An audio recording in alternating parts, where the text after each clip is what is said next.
ഇന്ന് മലയാളികളെ സംബന്ധിച്ചിടത്തോളം വളരെ പ്രധാനപ്പെട്ട, വളരെ വൈകാരികമായ ഒരു സംഭവത്തിന്റെ ഒരു ഒരു ഷിഫ്റ്റ് നടക്കുന്ന, അല്ലെങ്കിൽ അങ്ങനെ ഒരു ആശ്വാസകരമായ ഒരു ദിനമാണ്.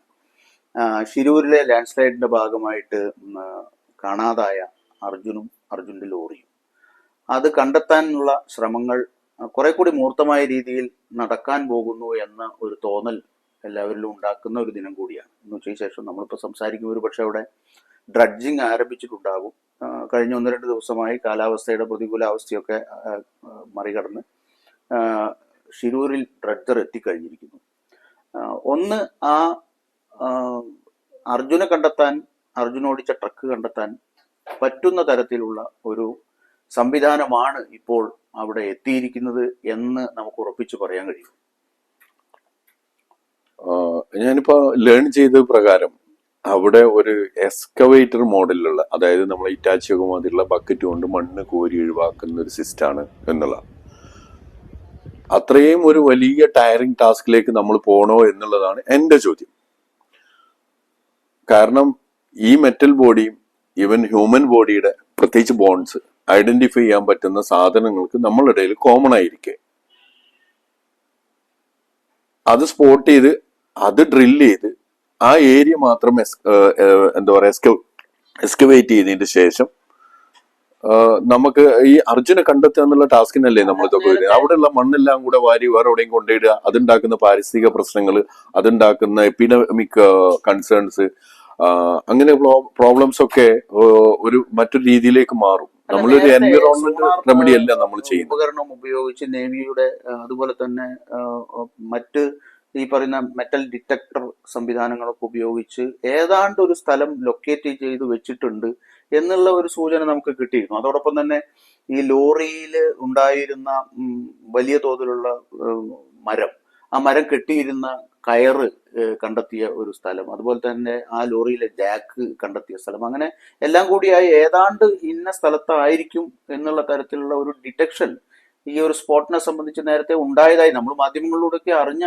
കാര്യങ്ങൾ വെച്ച് പറയുമ്പോൾ ആ ഭാഗത്ത് പിന്നെ വീണ്ടും ഇത്തരത്തിലുള്ള ഒരു സ്പോട്ട് ഡിറ്റക്ഷന്റെ ആവശ്യമുണ്ടോ? ആ ഭാഗം എക്സ്കവേറ്റ് ചെയ്ത് അവിടെ ഉള്ള ബാക്കി ഭാഗങ്ങൾ അവിടെ ഡെപ്പോസിറ്റ് ചെയ്തിട്ടുള്ള മണ്ണ് നീക്കി അവിടെ ഈ സംഗതി കണ്ടെടുക്കുന്ന പണിയല്ലേ ബാക്കിയാവുന്നത് എന്നൊരു ചോദ്യമുണ്ട്. നമ്മള് ഒരു റോഡ് സൈഡിൽ ഇത്തിരി കുന്നിടിഞ്ഞ മണ്ണ് ഒരു സൈഡിൽ കുമിഞ്ഞുകൂടി റോഡ് ബ്ലോക്ക് ആയ ഒരു അവസ്ഥയിലല്ല നമ്മൾ നിൽക്കുന്നത്.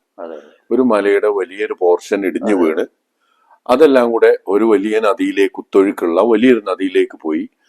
അത് മാസങ്ങളായി കിടന്ന് വെള്ളവും ഇതെല്ലാം കൂടെ മിക്സ് ചെയ്ത് ഓൾമോസ്റ്റ് ഒരു എന്താ പറയാ മണ്ണിന്റെ ബ്ലോക്ക് മാതിരി ഉറച്ചു പോയ ഒരു മണ്ണിലേക്കാണ് നമ്മൾ പോകുന്നത്.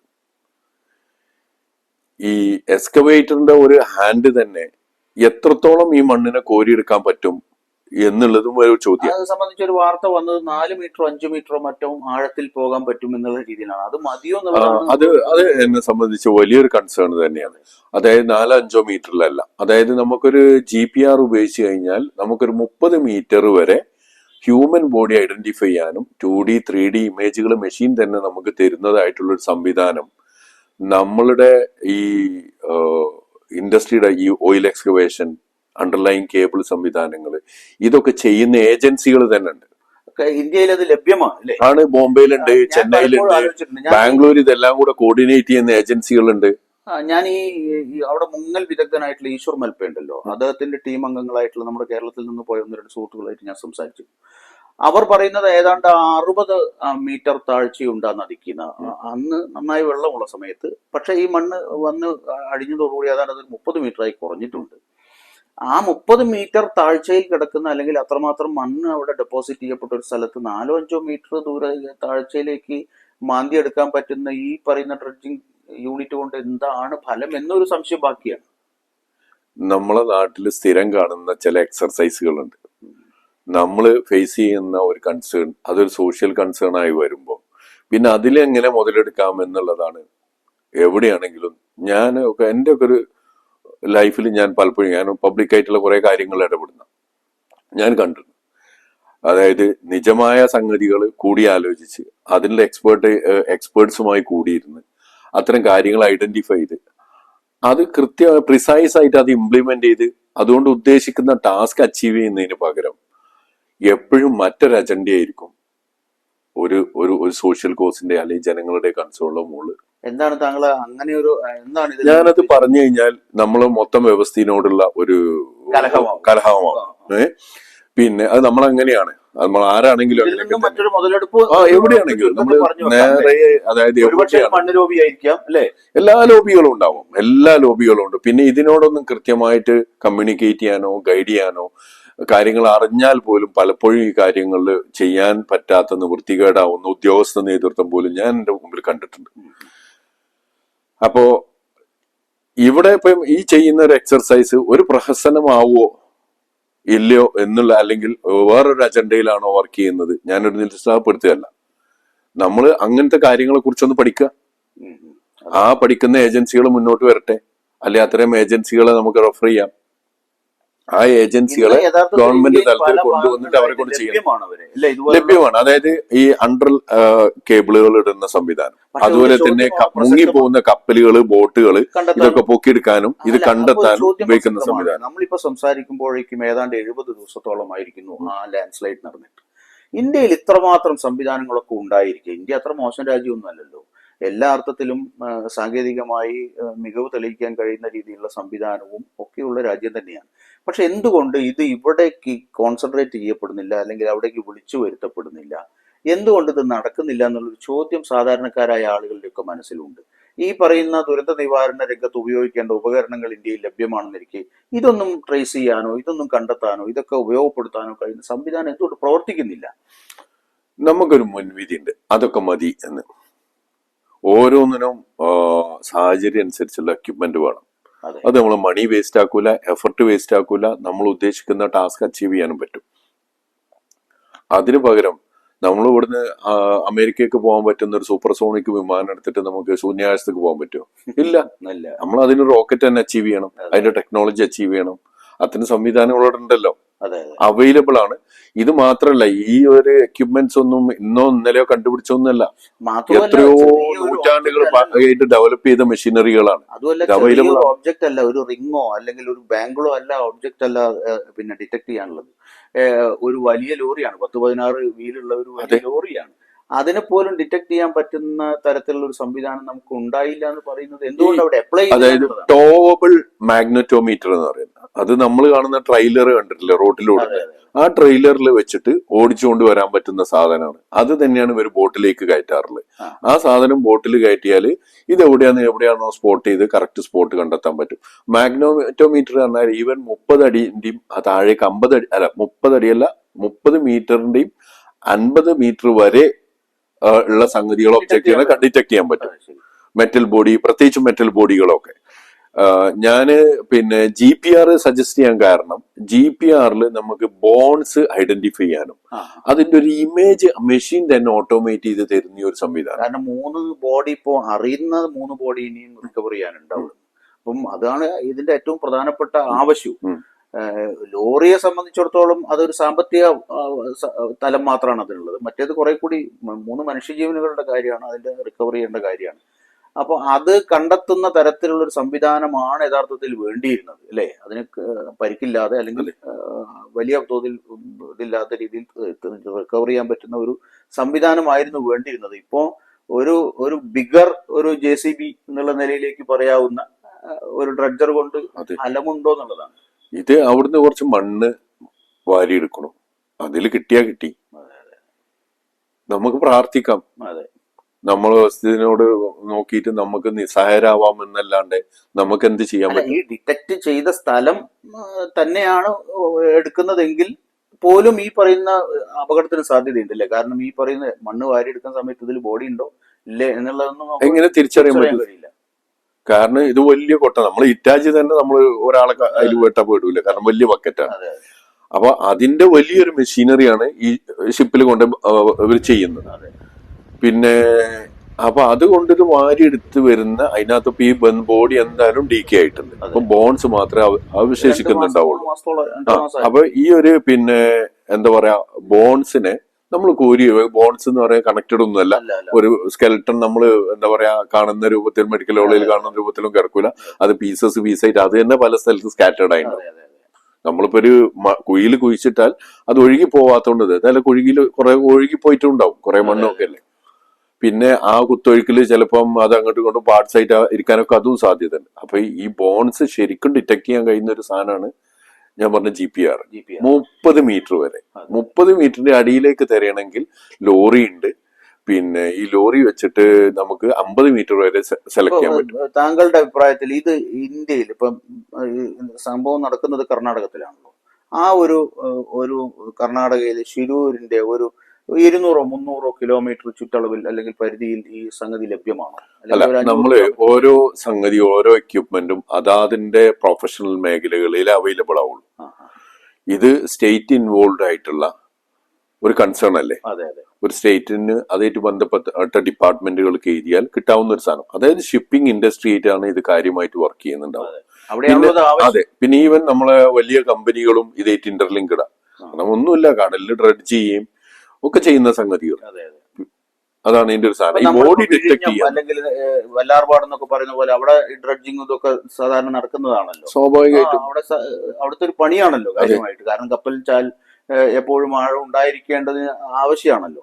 അപ്പൊ അവിടുന്നൊക്കെ ഇത് ലഭ്യമാക്കാമായിരുന്ന സാധനമാണ് അല്ലേ, അങ്ങനെ ഡ്രഡ്ജ് ചെയ്യാനുള്ള. അതെ, ഈ സാധനത്തിന്റെ പ്രത്യേകത എന്താ വെച്ചാല് കടലിന്റെ അടിയിൽ തുരക്കാൻ വരെ ഉപയോഗിക്കുന്ന ഒരു മെഷീനാണ് ഞാൻ ഓഗർ ഡ്രഡ്ജർ എന്ന് പറയുന്നത്. അത് ബ്ലേഡുകളാണ് മണ്ണിനെ പീസായിട്ട് കട്ട് ചെയ്യും. കട്ട് ചെയ്തിട്ട് അതിനൊരു വെള്ളം കൂടി കൂട്ടിച്ചേർത്ത് മിക്സ് ആക്കി ആ സാധനം സ്ലറി എന്ന് നമ്മൾ പറയും, ഇങ്ങനെ ഒഴുകുന്ന കട്ട മുതൽ ആ സാധനത്തിന് ഒരു സ്പൈറൽ ആയിട്ടുള്ള ട്യൂബിനകത്തുകൂടെ മുകളിലേക്ക് കൊണ്ടുവരാം. ആ മുകളിൽ വരുന്ന സാധനമാണ് വലിച്ചെടുത്തിട്ട് പിന്നെ മാറ്റുന്നത്. കാരണം ഇതിനകത്ത് നമ്മൾ ചിന്തിക്കേണ്ട ഒരു സാധനം, ഇതൊരു ഒരു എൻവിറോൺമെന്റൽ ഡിസാസ്റ്റർ ആയിക്കൂടാ. അപ്പൊ ഇതിനൊക്കെ ഒരു കൃത്യമായ പ്ലാന്, കൃത്യമായ കാര്യങ്ങൾ കൂടിയാലോചിച്ച് കാര്യങ്ങൾ ഉണ്ടാക്കി അതെ. കാരണം നാളെ ഇതിന്റെ മുകളിൽ ഒരു എൻവിറോൺമെന്റൽ ഡിസാസ്റ്റർ അല്ലെങ്കിൽ എൻവിറോൺമെന്റൽ ആയിട്ടുള്ള ഇഷ്യൂസ് വരാൻ സാധ്യതയുണ്ട്. കാരണം ഇതെല്ലാം കൂടെ വാരിക്കൊണ്ടുപോയി പിന്നെ ഇതിന്ന് ചിലപ്പോൾ നാളെ പിന്നെ മിക്ക് വരാം. പിന്നെ അതല്ലെങ്കിൽ അവിടെ ഇതൊക്കെ കൊണ്ട് ഡെപ്പോസിറ്റ് ചെയ്യുന്ന ഏരിയകളിൽ പ്രശ്നങ്ങൾ ഉണ്ടാക്കാം, ഒക്കെ ഉണ്ടാവാലോ. പക്ഷെ അത് ആവശ്യമുള്ള ആളുകൾ ഉണ്ടെങ്കിലും വലിയ ക്വാണ്ടിറ്റി. ഞാൻ ചോദിക്കട്ടെ സാറേ, അതായത് പിന്നെ ഓക്കെ അവർക്ക് അതിന്റെ റിസ്ക് എടുക്കാം, പക്ഷെ അതുകൊണ്ട് എന്താ വെച്ചാൽ അൾട്ടിമേറ്റ്ലി ഈ ഒരു ബെനിഫിറ്റ് കിട്ടണ്ടേ. കാരണം ഞാനത് പറയാൻ വെച്ചാൽ ഈ ഹൈവേ, ഈ പറയുന്ന ഹൈവേ നിർമ്മാണത്തെ സംബന്ധിച്ച അപാകതയെ കുറിച്ചൊക്കെ വലിയ അഭിപ്രായം ഒക്കെ ഉണ്ട്. അതിനെതിരായിട്ട് അവിടെ വലിയ സമരമൊക്കെ നടക്കുന്നുണ്ട്. ഇപ്പൊ ഇതിന്റെ പശ്ചാത്തലത്തിൽ തന്നെ ഈ റോഡ് നിർമ്മാണ കമ്പനിക്ക് എതിരായിട്ട് വലിയ തോതിലുള്ള ജനവികാരമൊക്കെ അവിടെ ഉയരുന്നുണ്ട്. കാരണം ഇത്രയും പരിസ്ഥിതി ലോലമായിട്ടുള്ള ഒരു മേഖലയിൽ ഈ രീതിയിൽ മല അരിഞ്ഞെടുത്ത് ഈ തരത്തിലൊരു മാൻമെയ്ഡ് ലാൻഡ് സ്ലൈഡിന് സാഹചര്യം ഒരുക്കിയത് കൊലപാതക ശ്രമമാണെന്നൊക്കെ പറഞ്ഞ് കേസ് കൊടുക്കുന്ന രീതിയിലേക്കൊക്കെ പോകുന്നുണ്ട്. പക്ഷെ അതൊരു വലിയ കമ്പനിയാണ്. ആ കമ്പനിക്ക് ഒരു സ്ഥലത്ത് നിന്ന് മണ്ണെടുക്കേണ്ടി വരും, മറു സ്ഥലത്ത് കൊണ്ടുപോയി മണ്ണ് ഡെപ്പോസിറ്റ് ചെയ്യേണ്ടി വരും. അപ്പോൾ ഇതും കൂടി ഈ പറയുന്ന ഈ ഒറ്റനോട്ടത്തിൽ അർജുനെ കണ്ടെത്താൻ അല്ലെങ്കിൽ ട്രക്ക് കണ്ടെത്താനുള്ള ഒരു എക്സസൈസ് ആണെന്ന് തോന്നിപ്പിക്കുകയും അതിന് മറിച്ചൊരു വേർഷൻ ഉണ്ടാകാനുള്ള സാധ്യതയും തള്ളിക്കളഞ്ഞുകൂടല്ലോ. ഇപ്പൊ പരിസ്ഥിതി ലോലമായ ഏരിയകളിൽ ലാൻഡ് സ്ലൈഡ് ഉണ്ടാവും എന്നുള്ള ഏരിയകളിൽ നമ്മൾ ഡാം ഉണ്ടാക്കുന്ന ആൾക്കാരല്ലേ. അപ്പൊ അതുമാതിരിയുള്ള എന്തെങ്കിലും സംവിധാനം നമുക്ക് ബിൽഡ് ചെയ്താൽ, ഇതിനോട് ചേർന്നിട്ട് ബിൽഡ് ചെയ്താൽ ഒരു ലാൻഡ് സ്ലൈഡ് പെട്ടെന്ന് ഉണ്ടാവുന്ന ഒരു ഇമ്പാക്ട് കുറെയൊക്കെ രക്ഷപ്പെടാലോ. ഇത്തിരി സമയം കിട്ടില്ലേ ഒന്ന് എസ്കേപ്പ് ചെയ്യാൻ. അപ്പൊ അത്തരം ഏരിയകളിൽ അത്തരം സംവിധാനങ്ങൾ കൊണ്ടുവരണം. അതിനിപ്പോ വേണ്ടിയെന്ന് വെച്ചാൽ നമ്മളൊരു മാതിരിയുള്ള ബാരിയർ വേണം. ഇപ്പം പരിസ്ഥിതി ലോലമായിട്ടുള്ള അല്ലെങ്കിൽ ഏരിയകളിൽ ലാൻഡ് സ്ലൈഡിന് സാധ്യതയുള്ള ഏരിയകളിലൂടെ നമ്മളിപ്പോ ഒരു ഹൈവേ പോവാണ്, റെയിൽവേ ട്രാക്ക് പോവാണ്, റിസ്ക് അതിനകത്ത് കൂടെ ആരും ആവാലോ. നമ്മൾ വിലയില്ലാത്ത സാധാരണക്കാരാവാം, അതല്ലെങ്കിൽ വിലയുള്ള ആൾക്കാരാവാം, ഇറ്റ്സ് മേ ബി ലൈക്ക് ഒരു ആരും ആവാം. അപ്പൊ ഈ റിസ്ക് എല്ലാവരെ സംബന്ധിച്ചും സെയിം ആണ്. പിന്നെ അതുകൊണ്ട് തന്നെ അത്തരം ഏരിയകൾ വരുമ്പം ആ റോഡ് കൺസ്ട്രക്ഷന്റെ ഭാഗത്ത് ഷേപ്പിൽ നമ്മൾ ഡാമിനൊക്കെ കൊടുക്കുന്ന പോലെ വലിയ ബാരിക്കേഡുകൾ കൊടുത്ത് നമ്മൾ റോഡ് ബാക്കി കാര്യങ്ങൾ ചെയ്തു കഴിഞ്ഞാൽ പെട്ടെന്നുള്ള ലാൻഡ് സ്ലൈഡോ കാര്യങ്ങളോ ഉണ്ടായാൽ നമ്മളെല്ലാം സേഫാണ്. നമ്മൾ ഉണ്ടാക്കുമ്പം അത് നാളെ തന്നെ റിപ്പയർ ചെയ്ത് പൊളിക്കുന്ന സംവിധാനത്തിന് പക്ഷെ പകരം അവിടെ നമ്മൾ ഈ പെർമനന്റ് പറയുന്ന അയച്ചു. പ്രിക്കോഷൻസ് ഒന്നും എടുത്തിട്ടില്ല, അതിന് വേണ്ടിയിട്ടുള്ള സങ്കേതങ്ങളൊന്നും ഏർപ്പെടുത്തിയില്ല എന്ന് മാത്രമല്ല, കേവലം ഒരു ഇത് ഇങ്ങനെ എന്തെങ്കിലും അപകടം ഉണ്ടാവാൻ സാധ്യതയുള്ളതാണെന്ന് കാണിക്കുന്ന ഒരു ബോർഡ് പോലും ആ ഹൈവേയിൽ എവിടെയും പ്രദർശിപ്പിച്ചിട്ടില്ല എന്നുള്ളതാണ് വസ്തുത. സർ, ഞാൻ എന്റെ കരിയറിന്റെ ഭാഗമായിട്ട് കുറെ കാലം വിദേശത്തായിരുന്നു. ഞാൻ അവിടുന്ന് എന്റെ കരിയർ ഡെവലപ്പ് ചെയ്തു ആ ഒരു സമയത്താണ്. ഞാൻ നാട്ടിൽ വന്നിട്ട് അതേ കരിയറിൽ തന്നെയാണ് ഞാൻ ഫോക്കസ് ചെയ്തു പോയത്. ഞാൻ ഇവിടെ കണ്ട സംഗതികളിൽ പലപ്പോഴും എന്നെ ഇത് ഭയപ്പെടുത്താറുണ്ട്. ഇവിടെ ഒരു റിസ്ക് കവറേജ് എന്ന് പറയുന്ന ഒരു സംവിധാനം ഇല്ല. അതങ്ങനെയൊക്കെ മതി. ഒരു പ്രോബ്ലം വരുമ്പോൾ അതിനെ കുറിച്ച് വേവലാതിപ്പെടും. അല്ല, ഈ വിഷയം അല്ലാതെ ഒരു റിസ്ക് ഉണ്ടാവാൻ സാധ്യതയുണ്ട്, ആ റിസ്കിന് ഒരു പ്രിക്കോഷണറി മെഷർ നേരത്തെ പാലിക്കുക എന്ന് പറയുന്ന ഒരു സിസ്റ്റം ഇവിടെ ഇല്ല. അല്ല, ഈ വിഷയത്തിൽ തന്നെ നമ്മൾ അങ്ങനെയൊക്കെ മതി എന്ന് പറഞ്ഞു. നമ്മൾ മനസ്സിലാക്കിയത് ഇങ്ങനെ ഒരു ലാൻഡ് സ്ലൈഡ് നടന്ന് അത് പെട്ടെന്ന് തന്നെ ഫയൽ ക്ലോസ് ചെയ്യുന്നതിന് വേണ്ടിയിട്ട് അതെല്ലാം മൂടി ഇതാക്കി 2 ദിവസം കഴിഞ്ഞിട്ടാണ് ഈ ഇങ്ങനെ ഒരു ലാൻഡ് സ്ലൈഡ്, ഒരു ഹൈവേ ആണ്, രാജ്യത്തിന്റെ ഞരമ്പാണ്, അത് ബ്ലോക്കായ വാർത്ത പോലും പുറത്തു വരുന്നത് 2 ദിവസം കഴിഞ്ഞിട്ടാണ്. അപ്പൊ അപ്പോഴേക്കും തന്നെ ഇത് മൂടി മറിക്കാനുള്ള പണികളാണ് അവിടെ ആദ്യമായിട്ട് നടന്നത്. പിന്നീട് ഇതിലൊരു മലയാളി പെട്ടു, അതിന്റെ പുറകെ ആ ട്രക്ക് ഉടമയുടെ ഇടപെടൽ, ഇങ്ങനെ തുടങ്ങിയിട്ട് അത് മാധ്യമങ്ങൾ അവിടേക്ക് വരുന്നതോട് കൂടിയിട്ട് വീണ്ടും ഈ ഫയൽ ക്ലോസ് ചെയ്തത് റീഓപ്പൺ ചെയ്യാൻ നിർബന്ധിതരാവുകയാണ്. യഥാർത്ഥത്തിൽ ഈ പറയുന്ന അതോറിറ്റിക്ക് അങ്ങനെയുള്ള ഒരു സമ്മർദ്ദത്തിൽ പെടുകയുണ്ടായത്. അതാണ് അവരെ ഈ പറയുന്ന എന്തെങ്കിലും കാട്ടിക്കൂട്ടുന്നതിലേക്ക് നയിക്കുന്നതെന്നാണ് ഞാൻ കരുതുന്നത്. ഞങ്ങൾ തേടിയിട്ടുണ്ട്, സൈന്യം വന്നത് ഒന്നും ഒരു സംവിധാനവും ഇല്ലാതെയാണ്. എഞ്ചിനീയറിംഗ് വിഭാഗത്തിൽപ്പെട്ട സൈന്യമൊന്നുമല്ല അവിടെ വന്നത്. അവര് വന്നു, പിന്നീട് കുറച്ച് എന്തൊക്കെയോ ഉപകരണങ്ങളൊക്കെ കൊണ്ടുവന്നു എന്നാണ് മനസ്സിലാക്കുന്നത്. അവരുടെ പ്രധാനപ്പെട്ട താല്പര്യം ആ ഹൈവേ ക്ലിയർ ചെയ്യുക എന്നുള്ളതിലായിരുന്നു ആദ്യത്തെ 4 ദിവസത്തെ തെരച്ചിൽ കോൺസെൻട്രേറ്റ് ചെയ്തതെന്ന് പറയുമ്പോൾ തന്നെ ഈ പറയുന്ന മിസ്സിങ്ങിലോ ഈ പറയുന്ന ഇതിലുണ്ടായിരുന്ന കാഷ്വാലിറ്റീസിനെയോ അഡ്രസ് ചെയ്യാനുള്ള ഒരു മനസ്സല്ല അവിടെ കണ്ടതെന്ന് നമ്മൾ പുറത്തുനിന്ന് കാണുകയാണ്. പക്ഷെ നമ്മൾ കേൾക്കുന്ന വാർത്തകളിലെല്ലാം യഥാർത്ഥത്തിൽ നടന്ന അപകടത്തെ അഡ്രസ് ചെയ്യുകയല്ല ചെയ്തത്. ഈ പറയുന്ന ഹൈവേ ക്ലിയർ ചെയ്യാനുള്ള പ്രോസസ്സിലാണ് പലരും ഈ ഏജൻസികൾ ഏർപ്പെട്ടെന്നുള്ളത്. അതിന്റെ ഒരു തുടർച്ചയായിട്ടാകണം ഇപ്പോൾ താങ്കൾ പറഞ്ഞതുപോലെ അപ്രോപ്രിയേറ്റ് അല്ല ഈ ഉപകരണം എന്നാണ് കരുതുന്നത് എന്ന് പറയുമ്പോൾ ആ ഒരു എക്സസൈസ് തന്നെയാണോ തുടരുന്നതെന്നുള്ള സംശയമല്ലേ നമുക്കുണ്ടാവുന്നത്, അല്ലേ?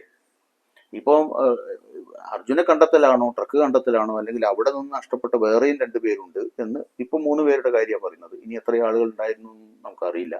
കാരണം അവിടെ നമ്പറില്ലാത്ത വീടുകൾ, റേഷൻ കാർഡ് ഇല്ലാത്ത ആളുകൾ, 10-14 വീടുകൾ അപ്പുറത്തെ കരയിൽ നഷ്ടപ്പെട്ടു പോയിട്ടുണ്ട്.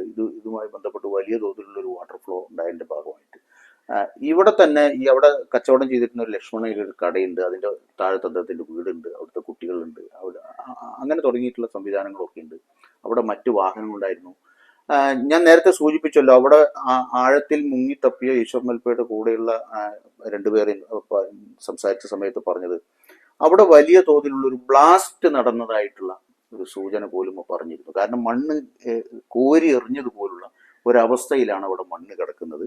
ഈ പറയുന്ന ഒഴുകി വന്ന മണ്ണും ഈ ചളി പുരണ്ട മണ്ണും ഒക്കെ താഴത്തും നല്ല പൂഴി മണല് മുകളിലുമായിട്ടാണ് കിടക്കുന്നത് എന്നുള്ള രീതിയിലാണ്. അവിടെ തന്നെ പ്രാദേശികമായ TV ചാനലുകളിൽ വന്ന വാർത്തകളും അവിടുത്തെ പരിസരത്തുള്ള ആളുകൾ പറയുന്നതുമായിട്ടുള്ള വാർത്തകൾ വലിയൊരു ബ്ലാസ്റ്റ് നടന്നിരിക്കുന്നു അവിടെ. ഈ 2 ഭാഗത്തേക്കും തെങ്ങിന്റെ കാൾ ഉയരത്തിൽ വെള്ളം വലിയ തോതിൽ വരും. നമ്മളൊരു ഭാഗത്ത് ലാൻഡ് സ്ലൈഡ് വന്ന് വൻ ഫോഴ്സിൽ ഒഴുകുന്ന പുഴയിലേക്ക് ഒരു ഭാഗത്ത് നിന്ന് മണ്ണ് വന്ന് വീണിട്ടുണ്ടെങ്കിൽ അപ്പുറത്തെ കരയിലേക്ക് പോകാൻ ഒരു സാധ്യതയുണ്ട്. കാരണം ഇത് ഡൈവേർട്ട് ചെയ്തിട്ട് വെള്ളം അങ്ങോട്ട് കാണും. പക്ഷെ ഇത് ഓപ്പോസിറ്റ് ഡയറക്ഷനിലേക്ക് എങ്ങനെ വരും? ആ രീതിയിൽ മണ്ണ് നമ്മളിപ്പോൾ പുഴയിൽ കാണുന്ന ആ മൺകൂനയ്ക്കിടയിൽ 2 കൂനകൾക്കിടയിൽ ഒരു കുഴിയുണ്ടെന്നാണ് ഈ പറയുന്ന സംഘത്തിൽപ്പെട്ടവർ പറയുന്നത്. അപ്പൊ അതൊന്നും ഈ പറയുന്ന അന്വേഷണത്തിലേക്ക് പോകുന്നില്ല എന്നുള്ള സൂചന നമുക്ക് തരിക. മറ്റൊന്ന്, ഈ പറയുന്ന ഒരു അപകടം ഉണ്ടായി, അവിടെ 144 പ്രഖ്യാപിക്കുകയാണ്. എന്തിനാ 144 പ്രഖ്യാപിക്കുന്നത്? ഒരു ലാൻഡ് സ്ലൈഡ് ഉണ്ടായി, ശരിയാണ്, കൂടുതൽ അപകടങ്ങൾ ഉണ്ടാകാതിരിക്കാനുള്ള ബാരിക്കേഡ് വെച്ച് തടയുക എന്താണ് ചോദിച്ചിട്ട് എന്തിനാ 144 പ്രഖ്യാപിക്കുന്നത്? ആ ഭാഗത്തേക്ക് 2 ദിവസത്തേക്ക് യാതൊരു വാർത്തയും പുറത്തേക്ക് വരാത്ത അവസ്ഥ ഉണ്ടാക്കുന്നു. പിന്നെ തുടങ്ങിയിട്ടുള്ള ദുരൂഹമായ കുറെ കാര്യങ്ങൾ ഇതുമായി ബന്ധപ്പെട്ട് നടന്നു എന്നുള്ള തരത്തിലുള്ള സംസാരം ആ പ്രദേശത്തുള്ള ആളുകളുടെ ഇടയിൽ. ഇങ്ങനെയൊക്കെ വരുന്ന സമയത്ത് ഈ പറയുന്ന 2 ടാങ്കർ ലോറികൾ അവിടെ ഉണ്ടായിരുന്നു എന്നുള്ള രീതിയിൽ പറയുന്നുണ്ട്. അതിൽ ഒരു ടാങ്കർ ലോറി മാത്രമേ കണ്ടെത്തിയിട്ടുള്ളൂ. രണ്ടാമത്തെ ടാങ്കർ, കാരണം നിയമസഭയിൽ അവിടുത്തെ റവന്യൂ മന്ത്രി പ്രസംഗിച്ചതാണ്, 2 ടാങ്കർ ലോറികളുണ്ട്. പക്ഷെ രണ്ടാമത്തെ ടാങ്കർ ലോറി ഇതുവരെയും ഫുൾ ടാങ്കുള്ള, കണ്ടെത്തിയത് കാലി ആയിട്ടുള്ളതാണ്, കണ്ടെത്തിയിട്ടില്ല. അതാണോ ബ്ലാസ്റ്റിൽ പെട്ടത് എന്ന് പോലും ഈ പറയുന്ന ഇത് ചേർത്ത് വായിക്കുന്ന സമയത്ത് നമ്മൾ സംശയിച്ചു പോകും. അപ്പൊ അതും മറയ്ക്കാനാണോ, എന്താണ് ഈ പറയുന്ന ഉദ്ദേശം എന്ന് മനസ്സിലാവുന്നില്ല. എങ്ങനെ, ഞാൻ പറയുന്നത് ഇങ്ങനെയുള്ള ദുരൂഹതയെ താങ്കളുടെ കണ്ണിൽ എങ്ങനെയാണ് കാണുന്നത്?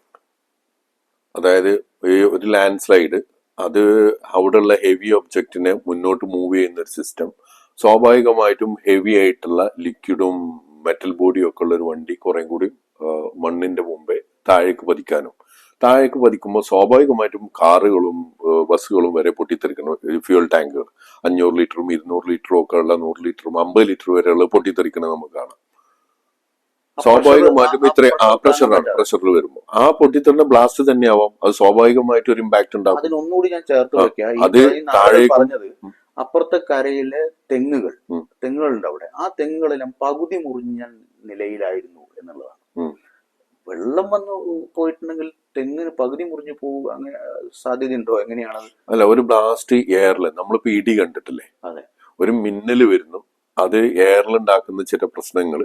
അപ്പോൾ ആ എയറിലുണ്ടാക്കുമ്പോഴാണ് ആ ഇടി മുഴക്കം നമ്മൾ കേൾക്കുന്നത്. അതുമാതിരി തന്നെ ഒരു ബ്ലാസ്റ്റ് ഉണ്ടാവുമ്പോൾ സ്വാഭാവികമായിട്ടും അത് എയറിൽ, അന്തരീക്ഷത്തിൽ അതിന്റെ പ്രകമ്പനങ്ങൾ ഉണ്ടാക്കും.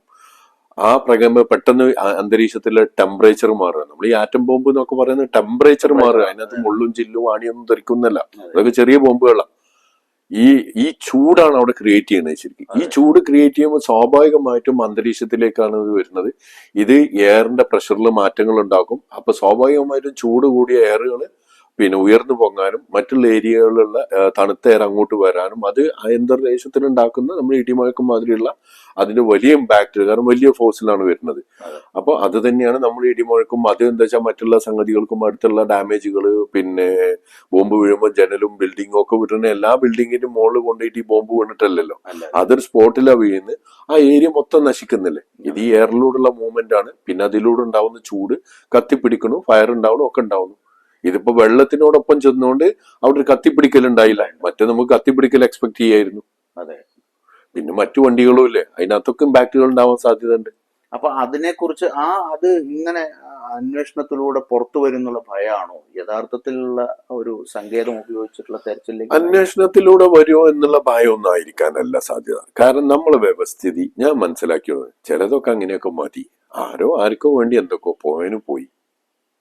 കർണാടകയിൽ ഒരു കോഴിയെയാണ് തട്ടിയതെങ്കിൽ, അല്ലെങ്കിൽ ഒരു പശുക്കുട്ടിയാണ് തട്ടിയതെങ്കിൽ ഒരു പക്ഷെ ജീവനും കൊണ്ട് തിരിച്ചു വരാൻ പറ്റില്ല. മനുഷ്യരെ തട്ടിയാൽ ഒരു പ്രശ്നമില്ല. അല്ല, മനുഷ്യനാണല്ലോ ഇല്ലാത്ത ആൾക്കാർ, അങ്ങനെയാണല്ലോ പറയാറുണ്ട്. ഇന്ത്യ മാത്രമല്ല മറ്റു രാജ്യങ്ങളാണെങ്കിൽ ഏറെക്കുറെ അങ്ങനെയൊക്കെ തന്നെയാണ്. പിന്നെ ചിലരൊക്കെ വേറൊരു ചെറിയ ചെറിയ കാര്യങ്ങൾ അവർക്ക് വേണ്ടപ്പെട്ടവർക്ക് വേണ്ടിയിട്ട് സ്റ്റാൻഡ് ചെയ്യും. അതേസമയം സാധാരണക്കാരൻ എത്ര ഒടിഞ്ഞു പോകുന്നു, എവിടെയെങ്കിലും ആരെങ്കിലും കേൾക്കുന്നുണ്ടോ? അതെ.